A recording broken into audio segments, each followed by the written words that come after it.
Hello friend, तो आज फिर एक न्यू वीडियो में स्वागत है। तो आज फिर आपको टिक वेल्डिंग के लेकर के आज मैं स्पेशल वीडियो लेके आया हूँ। तो बहुत लोगों का डिमांड होता है कि टिक वेल्डिंग जो हमारे यहाँ पे अभी देख रहे हैं आप, यहाँ पे टिक वेल्डिंग मशीन है और इधर देखेंगे तो आर्क वेल्डिंग मशीन है।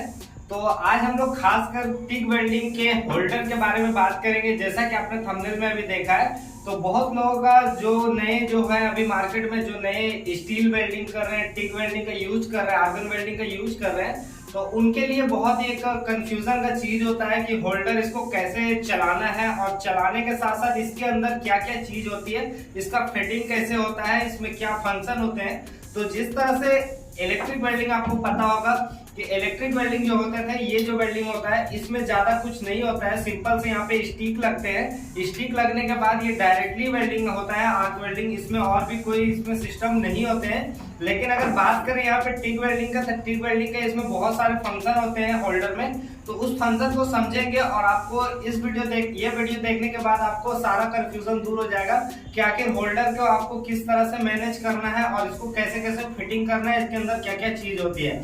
तो चैनल नया है तो चैनल को सब्सक्राइब कीजिएगा। तो चलिए स्टार्ट करते हैं। तो फ्रेंड, यहाँ पे हमारा ये टिक वेल्डिंग का होल्डर है, आर्गन वेल्डिंग का।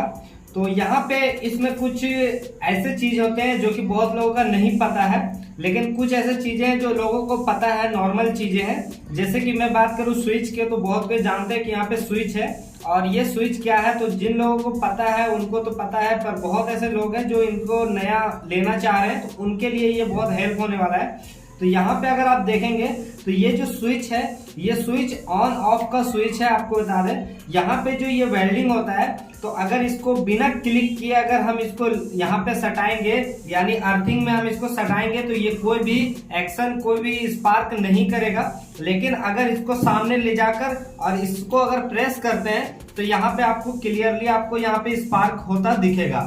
लेकिन यहाँ पे और भी चीजें ध्यान देना है।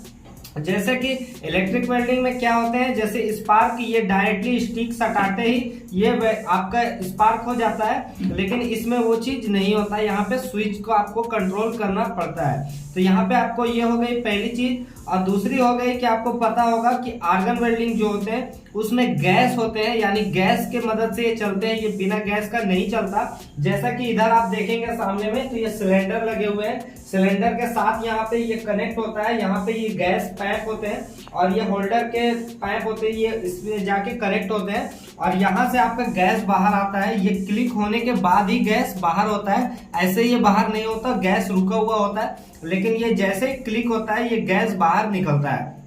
तो दोस्तों, यहाँ पे आपको समझ जाना है कि यहाँ पे गैस के मदद से ही वेल्डिंग हो रहा है। यहाँ पे आर्क भी लग रही है और गैस भी लग रहा है और मशीन में करंट भी लगती है, करंट भी लगाना पड़ता है। तो यहाँ पे अब बात हो गई गैस निकलने की।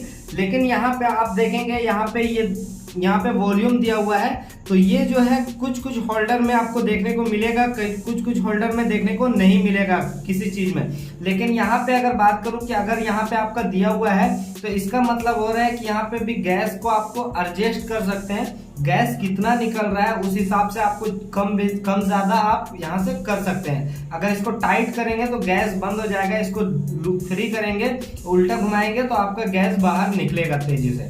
तो ये बात हो गई ऊपर के फंक्शन की। लेकिन अगर बात करें इसके अंदर की, तो यहाँ पे बता दें, यहाँ पे आप अगर यहाँ पे मिडिल में देखेंगे तो एक यहाँ पे रॉड दिख रहा होगा आपको सामने से। तो इसके मिडिल में एक रॉड होता है जिसको टंगस्टन रॉड बोलते हैं। तो ये जो रॉड है, ये रॉड आपको इम्पोर्टेंट है क्योंकि ये रॉड ही स्पार्क करके यहाँ पे फायर करता है। तो यहाँ पे ये रॉड आपको होना जरूरी, जिसका नाम टंगस्टन है, तो ये आपको होना चाहिए। और दूसरा जो आपका मेन इम्पोर्टेंट है, इसका फिटिंग को, हालांकि यहाँ पे पूरा फिटिंग किया हुआ है, ये चलने के लिए पूरा तैयार है, लेकिन इसका फिटिंग कैसे किया हुआ है ये आपको जानना बहुत जरूरी है। तो सबसे पहले इसका फिटिंग को देखते हैं। तो इसका फिटिंग आप देखेंगे, ये पीछे जो यहाँ पे पेन जैसा है, ये आपको उल्टा घुमाने से ही खुलता है। आपको यहाँ पे ध्यान रखना है कि इस तरह से ये खुल जाते हैं, ये पार्ट अलग हो जाता है। लेकिन ये खोलते क्यों है ये बता दूं आपको कि इसके अंदर जो लगे हुए हैं उसको निकालने के लिए, जैसे आप टंगस्टन मान ले, ये टंगस्टन जो मैंने बताया, वो टंगस्टन आपको इस तरह से यहाँ से आपको बाहर करना है। ये टंगस्टन के साथ आप देखेंगे एक और यहाँ पे पीतल का ये क्लिप लगा हुआ है, जो कि टंगस्टन को यहाँ पे टाइट से पकड़ने के काम करता है। ये खासकर अगर इसको इजी भाषा में कहें तो ये टंगस्टन को यहाँ पे पकड़ के रखता है। इस तरह से यहाँ पे आपको यहाँ पे लगाना है।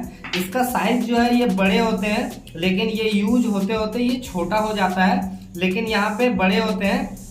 और आपको पता होगा कि ये जो होते हैं ये नोकीला आपको धार लगाने पड़ते हैं ग्राइंडर में। इसको धार जितना आपका शार्प रहेगा, क्लीन रहेगा, आपका वेल्डिंग सही होगा।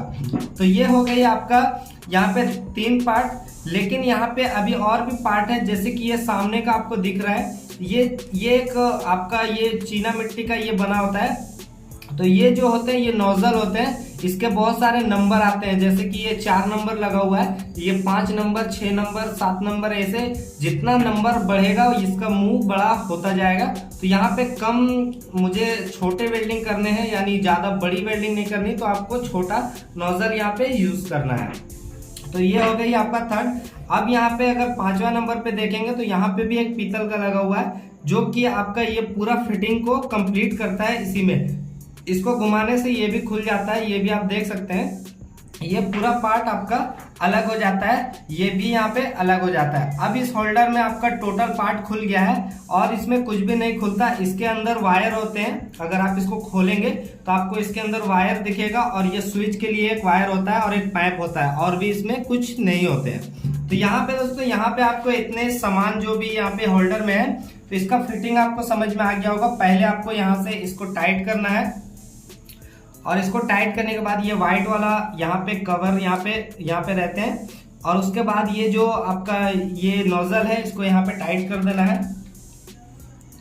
और ये जो आपका ये पीतल वाला है और ये टंगस्टन है, इसको यहाँ पे इस तरह से हम लोग यहाँ पे इस तरह से यहाँ पे लगा देंगे। जितना मुझे बाहर रखना है अंदर रखना है ये एडजस्ट कर सकते हैं। इसको यहाँ पे डालेंगे और इसको डाल के इसको पीछे से यहाँ पे टाइट कर देंगे।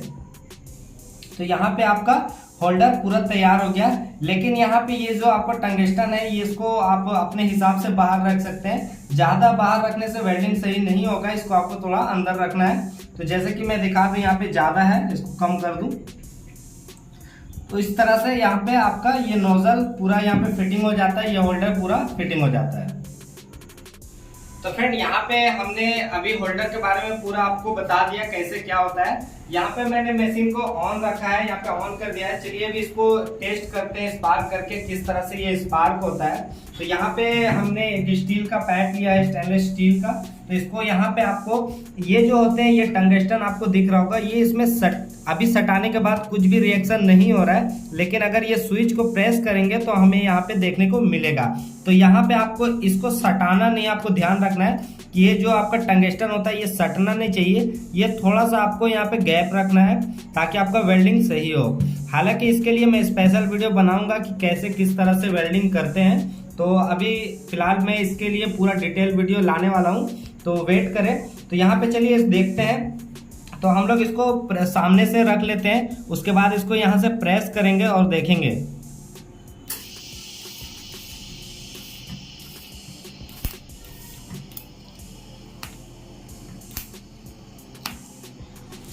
तो फ्रेंड, यहाँ पे आप देख सकते हैं कि कैसे ये स्पार्क हो रहा है। आराम से यहाँ पे स्पार्क हो जा रहा है, कोई दिक्कत नहीं है। यहाँ पे कोई भी पार्ट को यहाँ पे इजीली वेल्डिंग कर सकते हैं इससे। तो इसके बारे में और डिटेल में बात करेंगे वेल्डिंग के बारे में। अभी वीडियो लंबी हो जाएगी, इसलिए स्पेशली मैं होल्डर के बारे में बता रहा हूँ। तो वीडियो अच्छी लगी हो तो लाइक कीजिएगा, और चैनल में नए आए हैं तो चैनल को सब्सक्राइब कीजिएगा, क्योंकि इस तरह से बहुत सारी इन्फॉर्मेशन आपको हमारे चैनल पर मिलती रहती है।